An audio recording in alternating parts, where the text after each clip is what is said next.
राधे राधे, हरे कृष्ण। आइए जानते हैं साल 2025 में कार्तिक पूर्णिमा यानी देव दिवाली किस दिन है और इस दिन चंद्रोदय का समय क्या रहेगा। इस बार कार्तिक पूर्णिमा के दिन भद्रा भी लग रही है, तो भद्रा काल कब से कब तक रहेगा, भद्रा का वास कहाँ रहेगा, क्या इस भद्रा में आप पूजा पाठ या अन्य कार्य कर सकते हैं, ये सारी बातें इस वीडियो में आप जानेंगे। अगर वीडियो अच्छी लगे तो वीडियो को लाइक करके हमारे चैनल पर आप इस दिन कथा भी जरूर सुनिएगा। इस बार पूर्णिमा तिथि 4 नवंबर मंगलवार की रात 10:37 से शुरू हो रही है और पूर्णिमा तिथि का समापन हो रहा है 5 नवंबर बुधवार को शाम 6:48 पर। ऐसे में उदय तिथि के अनुसार और सूर्योदय व्यापिनी तिथि के अनुसार कार्तिक पूर्णिमा का व्रत स्नान दान केवल 5 नवंबर बुधवार को ही किया जाएगा और इसी दिन देव दिवाली भी मनाई जाएगी। कार्तिक पूर्णिमा के दिन 365 बाती का दीपदान किया जाता है और अपने घर में उसी तरह से दीपक जलाए जाते हैं जिस तरह से दीपावली के त्योहार पर हम दीप जलाते हैं। 5 नवंबर बुधवार को ब्रह्म मुहूर्त सुबह 5:02 से 5:50 तक रहेगा। सूर्योदय होगा सुबह 6:38 पर। सूर्यास्त का समय शाम 5:42 पर रहेगा। सिद्ध योग इस दिन बन रहा है सुबह 11:28 तक।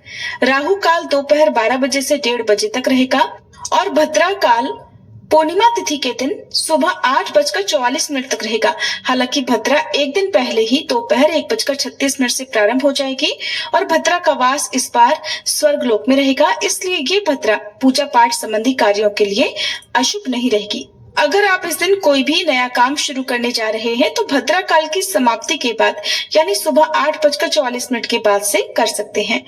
प्रातःकाल पूजा मुहूर्त सुबह 5:18 से 6:36 तक रहेगा। इस समय आप सुबह का स्नान भी कर सकते हैं, हालांकि स्नान आप सुबह ब्रह्म मुहूर्त में भी कर सकते हैं। सायंकाल पूजा मुहूर्त रहेगा शाम 5:33 से 6:51 तक, जब आप शाम के समय दीपदान कर सकते हैं और विजय मुहूर्त दोपहर 1:54 से 2:38 तक रहेगा। और इस बार विजय मुहूर्त में श्री सत्यनारायण भगवान की पूजा या कथा का पाठ बहुत शुभ रहेगा। चंद्रोदय होगा शाम 5:27 पर, तो इस समय आप चंद्र देवता को अर्घ्य देकर अपना व्रत कभी भी खोल सकते हैं। कार्तिक पूर्णिमा के साथ ही कार्तिक मास का समापन हो जाता है, तो जो भी श्रद्धालु ने इस बार कार्तिक मास का पालन किया है उन्हें शाम की पूजा करके कार्तिक मास का उद्यापन करना चाहिए। और उद्यापन में आप अपनी सामर्थ्य के अनुसार इस मौसम में काम आने वाली सामग्री का और धन आदि का दान दे सकते हैं। कार्तिक पूर्णिमा के दिन ही पंचभीखु व्रत भी समाप्त होते हैं, तो इस दिन पंचभीखु व्रत का भी उद्यापन किया जाता है।